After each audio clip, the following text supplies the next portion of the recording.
Hello everyone. आज हम discuss करने वाले हैं मिन कॉस्ट स्ट्रिंग वाला क्वेश्चन। तो इस क्वेश्चन में क्या दे रखा है, इसमें एक स्ट्रिंग दे रखी है और 26 नंबर दे रखे हैं जो रिप्रेजेंट करते हैं कॉस्ट ऑफ ईच लेटर। तो हमें प्रिंट करना है minimum cost that can be achieved and the string S after replacing every question mark symbol in the string. तो स्ट्रिंग में एक्चुअली अल्फाबेट्स होंगे और क्वेश्चन मार्क्स होंगे, हमें रिप्लेस करना है क्वेश्चन मार्क को कुछ अल्फाबेट से, सो दैट इसकी टोटल कॉस्ट है वो मिनिमाइज हो जाए। और स्ट्रिंग की कॉस्ट क्या है वो दे रखी है। The cost of the string will be the sum of the absolute difference of every two consecutive letters letter cost in the string. तो ऐसा है कि लाइक स्ट्रिंग अगर बेसिकली दो साथ वाले जो कैरेक्टर्स हैं उनका जो कॉस्ट है उनका डिफरेंस हमें ऐड करना है और वो मिनिमाइज करना है बेसिकली इन द एंड। तो जैसे यहाँ पर दे रखा है cost of A is equal to 2 and cost of x is equal to 5 and cost of c is equal to 1. So if the string was equal to axc, then the cost of the string will be cost of a minus cost of x का absolute difference. तो क्या है 2 - 5 is 3। जैसे यहाँ पर दे रखा है 2 - 5 is equal to 3 plus 5 - 1। Basically इन दोनों का डिफरेंस 5 - 1। एक्स और सी का सी एडजेसेंट है ना, तो 5 - 1 भी ऐड करना है। तो 3 + 4 7 हो जाता है। तो इस तरह से हमें किसी भी स्ट्रिंग की कॉस्ट कैलकुलेट करनी है। बट अब दिक्कत ये है कि अगर क्वेश्चन मार्क बीच में आ गया तो क्या करेंगे। तो लेट्स सी हम क्या कर सकते हैं। तो सबसे सिंपल सा एग्जांपल ले लेता हूँ मैं यहाँ पर। ए क्वेश्चन मार्क सी है अगर, और मान लो ए की कॉस्ट 11 है, सी की 7 है। तो इसका मान लेता हूँ मैं, जिससे भी रिप्लेस करूंगा उसकी कॉस्ट होगी है। ठीक है, ये कॉस्ट है, कॉस्ट एक्स होगी। तो फॉर्मूला क्या बनेगा टोटल कॉस्ट का? Mod of 11 - x plus mod of 7 - x। ठीक है, अब हम केसेस लेते हैं एक्स के लिए। अगर X is greater than equal to 11 तो वो 7 से भी बड़ा होगा, है ना। तो अगर तुम देखोगे मॉड्यूलस में क्या होता है, सॉरी मॉड में क्या होता है, अगर एक्स इससे बड़ा हुआ तो ऑब्वियसली इसका आंसर x - 11 हुआ क्योंकि ये पॉजिटिव होगा, और प्लस x - 7 हुआ क्योंकि ये पॉजिटिव होगा, राइट। ऑल राइट, ऐसा होगा, है ना। तो ये क्या आया 2x - 18 which is equal to, अब हमें ये देखना है कि इसकी मिनिमम कॉस्ट क्या हो सकती है। तो एक्स की बेसिकली एक्स की जो मिनिमम वैल्यू होगी, अगर हम वो ले लें 2 × 11 -18 विच इज इक्वल टू 4, तो इसकी मिनिमम कॉस्ट इस केस के लिए 4 हुई, ठीक है। और 11 एक पॉसिबल कॉस्ट इसलिए क्योंकि ए हमारे पास है ना, तो ए की कॉस्ट 11 है तो हम यहाँ पर ए कर सकते हैं। मतलब ऐसा भी तो हो सकता था ना कि जो हमारी मिनिमम कॉस्ट है उसके लिए कोई कैरेक्टर ही प्रेजेंट नहीं है, बट यहाँ पर तो मिनिमम कॉस्ट के लिए है ही है ए। ठीक है। अब दूसरा केस देखते हैं, जब X is less than equal to 7 तो दोनों से छोटा होगा, राइट। तो ये क्या हो जाएगा 18 - 2x। दोनों में minus, basically 11 - x plus 7 - x is equal to 18 - 2x। तो इसके लिए हमें एक्स मैक्सिमम लेना पड़ेगा अगर कॉस्ट मिनिमाइज करनी है, और मैक्सिमम एक्स क्या है, X is less than equal to 7 तो 7 है। तो अगर हम यहाँ पर 7 से रिप्लेस कर दें तब क्या आई, 4 आई। दोनों केसेस में 4 ही तो आ रही है, और 7 भी फिजिबल है क्योंकि सी उसके बराबर है। ठीक है। अब देखते हैं तीसरा केस। तीसरा केस क्या होगा, जब x is greater than equal to 7 and x is less than equal to 11। तो उस केस में क्या होगी कॉस्ट, देखते हैं 11 - x प्लस x - 7। तो plus x minus x cut गया और ये 4 आ गया। तो हर केस में कॉस्ट तो 4 ही आ रही है, मतलब मिनिमम कॉस्ट जो आएगी वो 4 आएगी, है ना। बस इस केस में क्या है, इस केस में तो ये दिक्कत है, हम एक्स जो बेसिकली एक्स पे लिमिट क्या आ गई, अगर X greater than equal to 7 और लेस देन इक्वल टू 11 है तब आंसर 4 है मिनिमम कॉस्ट के बराबर। इक्वल टू 7 है, मतलब इस केस में सिर्फ इक्वल टू 7 है तब 4 के बराबर है, 7 से कम हुआ तो ज्यादा हो जाएगी कॉस्ट। यहाँ पर भी इक्वल टू 11 है तब 4 के बराबर है, इससे ज्यादा होगी तो मतलब हाँ इससे ज्यादा होगा एक्स तो ज्यादा हो जाएगी कॉस्ट। तो एक्स का फॉर्मूला क्या होगा, X should be greater than equal to 7 and less than equal to 11, right. ये फॉर्मूला हुआ। तो ये जो दो करेक्टर्स थे 11 7 से फर्क पड़ता है क्या, नहीं ना। ये C1 C2 होता अगर, तो x should be greater than equal to C1 and less than equal to C2, right. ठीक है, हमने क्वेश्चन मार्क का देख लिया। अगर हम थोड़ा बड़ा केस देखें कि दो क्वेश्चन मार्क है अगर, तब क्या होगा उस केस में क्या होगा, ए क्वेश्चन मार्क सी। तो यार उस केस में भी अगर तुम देखोगे तो अगर तुमने एक क्वेश्चन मार्क, मतलब अगर एक क्वेश्चन मार्क वाले पे तुम्हारा करेक्टर एक्स आ रहा था, ठीक है, मान लो ए एक्स है। अब ये एक क्वेश्चन मार्क बचा है। अब इसमें क्या आएगा ये जानना है तुम्हें। मान लेते हैं ठीक है, तो मान लो इसकी कॉस्ट C1 थी, C2 थी, अब इसकी C3 थी, तो C3 greater than equal to C1 है, less than equal to C2 है। अब इस लॉजिक से जो C4 होगा, C4 should be greater than equal to C3 and less than equal to C2। तो C4 शुड ऑल्सो बी, हाँ मतलब ये एक नई कंडीशन आ गई। अब तुम ये ध्यान रखना, क्वेश्चन मार्क्स को हमें एक्चुअली हमें लेक्सिकोग्राफिकली मिनिमम स्ट्रिंग चाहिए। क्वेश्चन में देखोगे, जो भी स्ट्रिंग्स है ना उसमें से लेक्सिकोग्राफिकली मिनिमम चाहिए, और कॉस्ट तो मिनिमम होनी चाहिए। तो मिनिमम स्ट्रिंग लेक्सिकोग्राफिकली मिनिमम का मतलब क्या है, क्वेश्चन मार्क को हम मिनिमम पॉसिबल करेक्टर से रिप्लेस करेंगे। तो एक्स होगा जो इतना भी छोटा करेक्टर हो सकता है ना, उतना छोटा करेक्टर। तो इस केस में तो यार ए ही सबसे छोटा करेक्टर है ना, उससे छोटा तो कोई होता नहीं है, और ए तो पॉसिबल ही है। तो यहाँ पर ए, और एक्चुअली देखोगे तो हम अगर ये मिनिमम है, हमने यहाँ पर मिनिमम कैरेक्टर चूज किया, तो हम यहाँ पर भी सेम ही करने वाले हैं। तो जितने भी क्वेश्चन मार्क होंगे ना, उनमें सेम ही करेंगे, क्योंकि कॉस्ट तो चेंज होएगी ही नहीं उस केस में भी। तुम देखोगे इस कंडीशन से तुम ये बीच वाले कैरेक्टर ना सारे एक्स एक्स एक्स ऐसे रख सकते हो।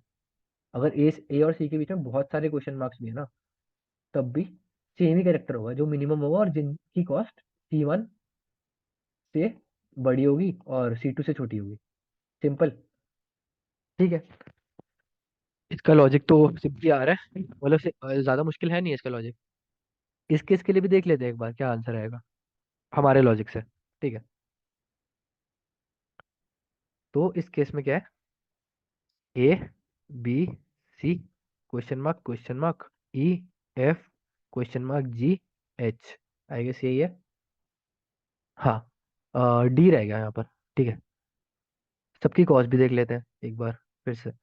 495961, 495961 और 03। ठीक है, ये कॉस्ट है इनकी। अब 4 - 9 5 हुआ। ठीक है, 9 - 5 4 हुआ, ये तो इंटैक्ट ही आएगा।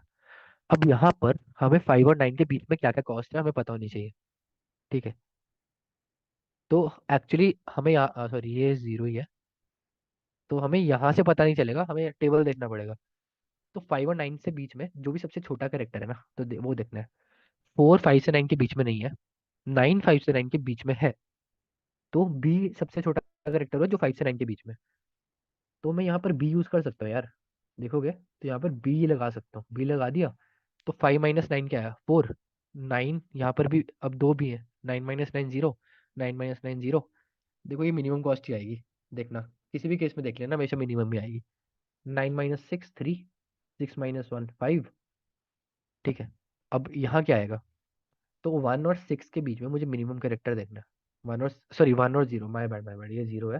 तो 0 और 1 के बीच में जो भी मिनिमम कैरेक्टर है, तो 0 या 1 कुछ और है या नहीं इससे पहले, एक्चुअली नहीं है। तुम देखोगे तो मिनिमम कैरेक्टर एफ ही हो जाएगा यार। ठीक है, अगर एफ की कॉस्ट जीरो, हाँ मतलब हाँ मिनिमम कैरेक्टर एफ ही हो जाएगा, क्योंकि इसके बाद अगर कहीं 1 और या फिर 0 कहीं भी है तो वो आगे है। तो मिनिमम कैरेक्टर एफ हुआ, तो यहाँ पर एफ आ गया। तो 1 - 1 0, 1।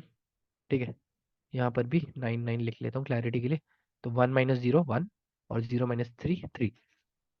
सम करते हैं, 9 5 9 13 16 21 22 कॉस्ट 25 आई, और स्ट्रिंग क्या I, A B C B B. ठीक है, D E F F G H. चलो देख लेते हैं क्या आंसर है इसका। तो 25 ये कॉस्ट देखा, और एक्चुअली स्ट्रिंग भी सेम ही है जो मेरी आई, A B C B B D E double F G H. तो यार ये तो मतलब बेसिकली ग्रीडी एल्गोरिदम से हो जाएगा ये, मतलब लॉजिक यही है। तो बस इसकी इम्प्लीमेंटेशन में थोड़ी प्रॉब्लम आ सकती है। ठीक है, तो इम्प्लीमेंटेशन के लिए देख लेते हैं कैसे इम्प्लीमेंट करना है इसे एक बार। ऑल राइट, तो मैं क्या करूंगा, मैंने ली एक स्ट्रिंग इनपुट। ठीक है,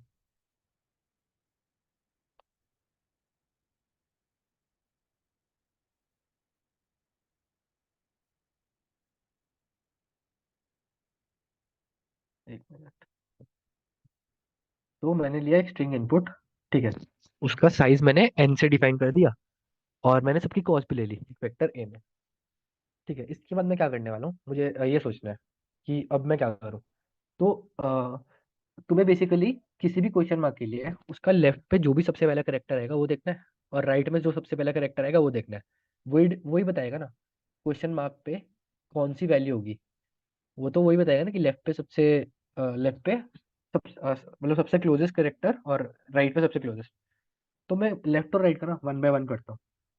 तो मैं एक और वेक्टर बना लेता हूँ लेफ्ट करके, vector int L F of N, N size का, ठीक है। तो ये मुझे बताएगा कि लेफ्ट पे कौन सा करेक्टर है, हर मतलब पहला करेक्टर कौन सा है, ठीक है। बेसिकली कॉस्ट ही बता दे तो बेटर है, कॉस्ट से मेरा फायदा रहेगा, राइट। ठीक है। तो इनिशियली मैं एक ना कॉस्ट -1 ले लेता हूँ। जैसे ही कोई करेक्टर दिखेगा तो मैं उस कॉस्ट को अपडेट कर दूंगा, ठीक है। If S of I equals to question mark, तो मेरी कॉस्ट चेंज नहीं, बेसिकली चेंज नहीं होगी, क्योंकि वो करेक्टर नहीं है ना। तो अगर वो क्वेश्चन मार्क के बराबर नहीं है तब करता हूँ कॉस्ट को चेंज, ये बेटर रहेगा। तो C equals to A of S of I -97। अब ये क्यों कर रहे हैं, अगर तुम देखोगे तो एस का वैल्यू जो होती है अल्फाबेट की वो 97 से शुरू होती है। तो अगर ए है तो उसकी 97 value, S of I basically 97 denote कर देगा, इंटीजर में कन्वर्ट हो जाएगा और 97 डिनोट करेगा। बट मैंने तो जीरो बेस्ड इंडेक्सिंग में स्टोर किया ना, एक ही वैल्यू मैंने ए ऑफ जीरो में स्टोर किया है। तो मैं 97 -97 जीरो कर दूंगा, A of C equals to A of zero, ठीक है। ये प्रीवियस कॉस्ट है, ऑलराइट। तो हाँ, तो अभी तक करेक्टर ही क्या कॉस्ट है ये बताएगा। और एल्स वाले केस में बेसिकली मुझे क्वेश्चन मार्क का देखना है ना कि लेफ्ट और राइट में क्या आ रहा है। बाकी सबका तो कोई दिक्कत ही नहीं है। मैं तभी रिप्लेस करवाऊंगा ना, ये जो है मेरे, बेसिकली क्वेश्चन मार्क्स को रिप्लेस करना है, तो L F of I equals to C कर दूंगा कि लेफ्ट में पहला करेक्टर कौन सा है। अब तुम ये देखोगे, अगर मान लो स्टार्टिंग में क्वेश्चन मार्क आ रहा है ना, तो उसकी कॉस्ट -1 आने वाली है। तो -1 क्या डिनोट करता है, बेसिकली -1 स्पेशल केस डिनोट करता है कि उसके लेफ्ट में कोई करेक्टर ही नहीं है। अब ये ध्यान रखना, किसी के लेफ्ट में कोई कैरेक्टर नहीं है, राइट में है। तो इसका मतलब क्या होगा, उस केस में मुझे राइट के बराबर ही लेना है। क्योंकि अगर तुम ध्यान से देखोगे, अगर मान लो ये वाला केस होता, क्वेश्चन मार्क ए, एक ही कॉस्ट 1 है, तो तुम ए के अलावा कोई भी लोगे यार तो दिक्कत हो जाएगी, राइट। um, एक मिनट, तुम क्या कर सकते हो, हाँ, तो मुझे ये देखना है कि इसके बराबर, बेसिकली ए के बराबर जिस जिसकी भी, हाँ, 1 के बराबर जिस जिसकी भी कॉस्ट है, मुझे उनमें से मिनिमम देखना है। क्योंकि यहाँ पर 1 ही हो सकता है, तभी जीरो आएगा ना। अगर मैं ये कॉस्ट यहाँ पर 2 हो जाती है, तो 2 - 2 जीरो है, पर 2 - 1 1। तो यहाँ का सारा जीरो रखने के लिए मुझे राइट के बराबर वाली कॉस्ट ही लेनी है सिर्फ। और लेफ्ट का भी सेम ही केस है कि अगर लास्ट में हो क्वेश्चन मार्क ए, जैसे ए क्वेश्चन मार्क हो, तब भी इस केस में भी मुझे कॉस्ट 1 ही रखनी है इस पर। तो ये स्पेशल केस है, ठीक है। वो देख लेंगे अभी हम, ये स्पेशल केस। फिलहाल लेफ्ट और राइट का करते हैं, ठीक है। तो सिमिलर सा कोड राइट के लिए भी होगा, ठीक है। यहाँ सी इक्वल्स टू -1 कर देता हूँ, और ये राइट के लिए भी वेक्टर बना देता हूँ, ठीक है। राइट ऑफ एन, और ये पीछे से शुरू करूंगा, I equals to n - 1, I greater than equal to zero, और आई माइनस माइनस ऐसे ऐसे, ठीक है। इससे मेरा लेफ्ट और राइट आ जाएगा हर क्वेश्चन मार्क के लिए। अब मैं आइटरेट करूंगा,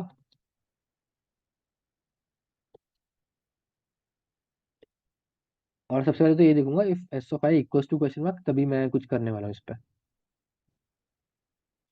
अब मैं इंट एल को मार लूंगा, बेसिकली लेफ्ट और राइट रेंज क्या है इसकी। तो इंट एल इक्वल्स टू, अब मैं इसमें केसेस लूंगा, ठीक है। Int L equals to L F of I, ये केसेस लेता हूँ अभी। Int R equals to R T of I, if R equals to -1, L equals to R, ठीक है। If R L equals to -1, sorry, उल्टा कर दिया, यहाँ पर एल इक्वल टू आर होगा, वहां पर आर इक्वल टू एल होगा। एक केस होगा कि दोनों ही -1 है, बेसिकली सारे क्वेश्चन मार्क है, तो क्या करूंगा यार, तो सिंपली मैं जो क्या कहते हैं फुल रेंज लेनी पड़ेगी, फर्क ही नहीं पड़ता है ना। तो अगर दोनों ही -1 हो गए एंड आर इक्वल टू -1, तो मैं फुल रेंज ही ले लूंगा यार, क्योंकि कॉस्ट जीरो ही आने वाली है, मैं सारे कैरेक्टर सेम ले लूंगा। बट मिनिमम वाला लूंगा।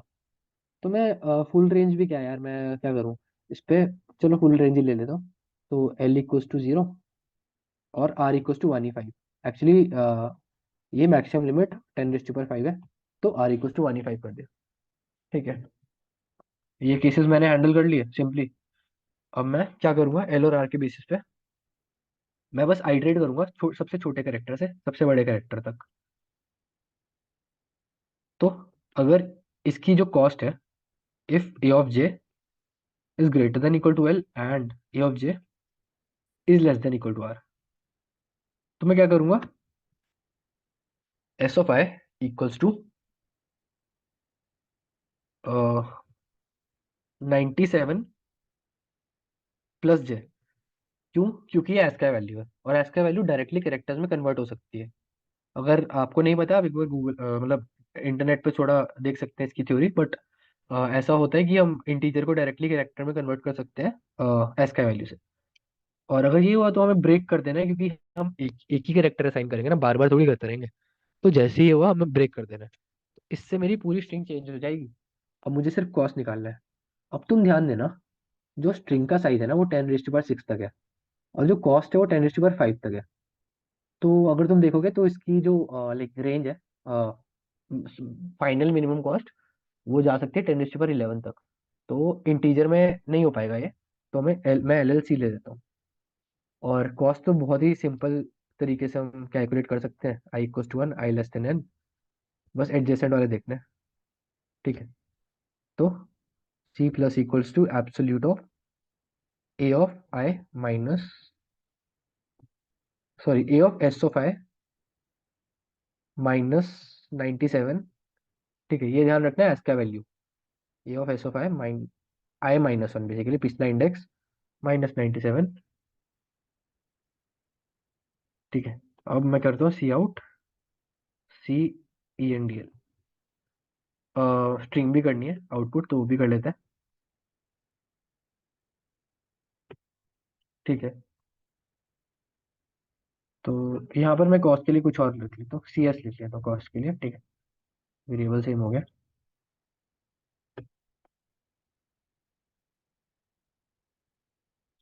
चलिए एग्जाम्पल ये था। ठीक है, अभी एक मिनट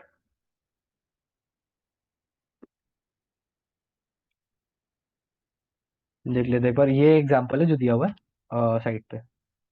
ठीक है, अभी कुछ गार्बेज वैल्यू आ रही है, मतलब कुछ गड़बड़ हुई है यहाँ पर। देख लेते हैं, एस का वैल्यू का ही थोड़ा दिक्कत होगी।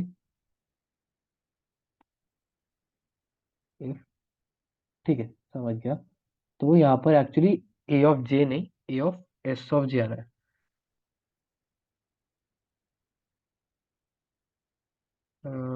एक मिनट, नहीं नहीं, ए ऑफ जे आएगा यहाँ पर। ठीक है,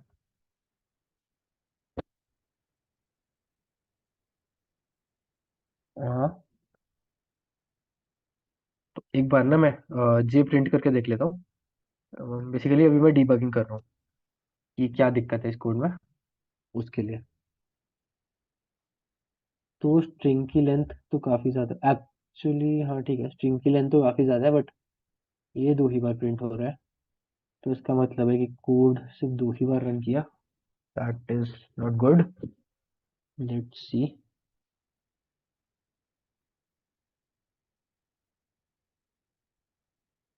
are T of I, C of right. एक बार मैं लेफ्ट और राइट भी प्रिंट करके देख लेता हूँ हर बार क्या आ रहा है।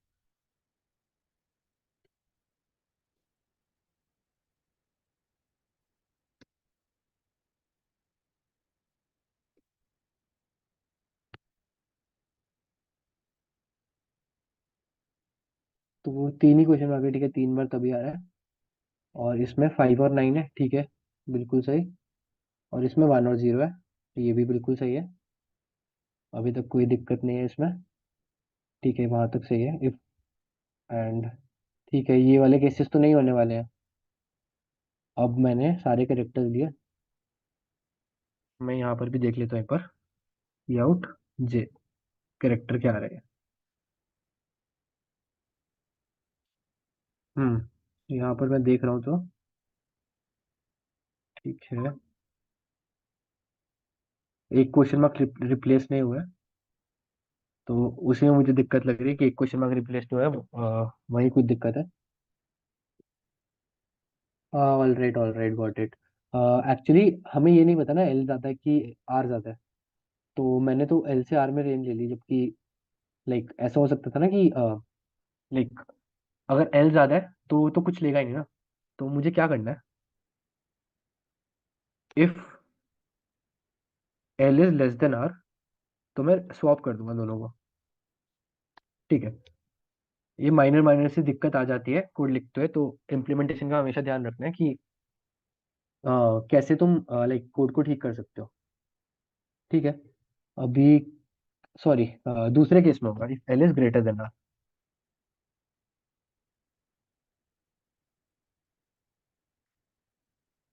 आई गेस अब सही आएगा।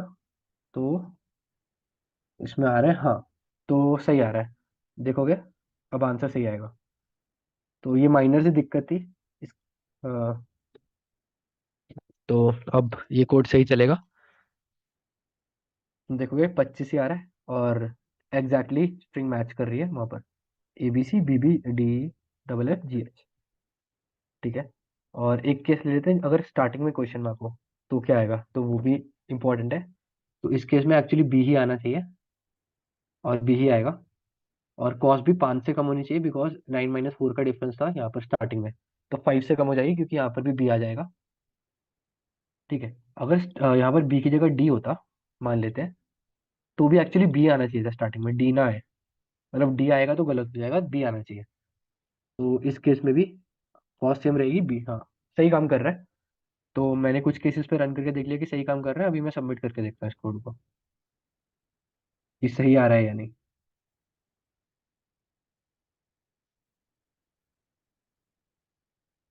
ठीक है, आई गेस ये हो जाएगा पास।